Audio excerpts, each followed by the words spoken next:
Everyone has his own particular way in this world, corresponding to the divine source and history of his soul, as well as to the necessary correction. And while each person has traits common to most people that apply to everyone, at the same time each individual has something unique, personal, as well as the way one chooses to carry out the tasks of spiritual perfection. The personal unique path is extremely important, and the solitary prayer, which needs a mouth, helps to find and find it. One is in search of words for personal prayer.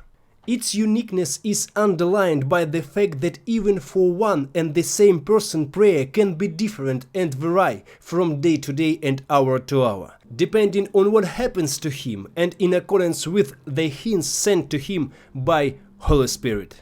The prayer retreat is never the same and the same. Every day it's necessary to search anew for the words that you address to the God, to find an understanding of what He wants from you now, what you have to pray and ask for, what you have to confess, what you have to be sorry for, what the history of your destiny hints at. Even thanksgiving and praise to the Creator are not the same, but there are moments in every day of life for which a separate thanksgiving should be given. Thanksgiving itself varies according to how one feels and what one achieves in the way of trials in every moment of his life. Each day of life is different from the previous day, and there are many changes in one's own soul. Each one pours out his heart before God in his own way. Solitary prayer has no rules, it's unique and inimitable. But what is important here is the meaning put into the word solitary. You cannot have anyone hear your prayer, and if you want to scream, make sure no one hears the cry of your soul.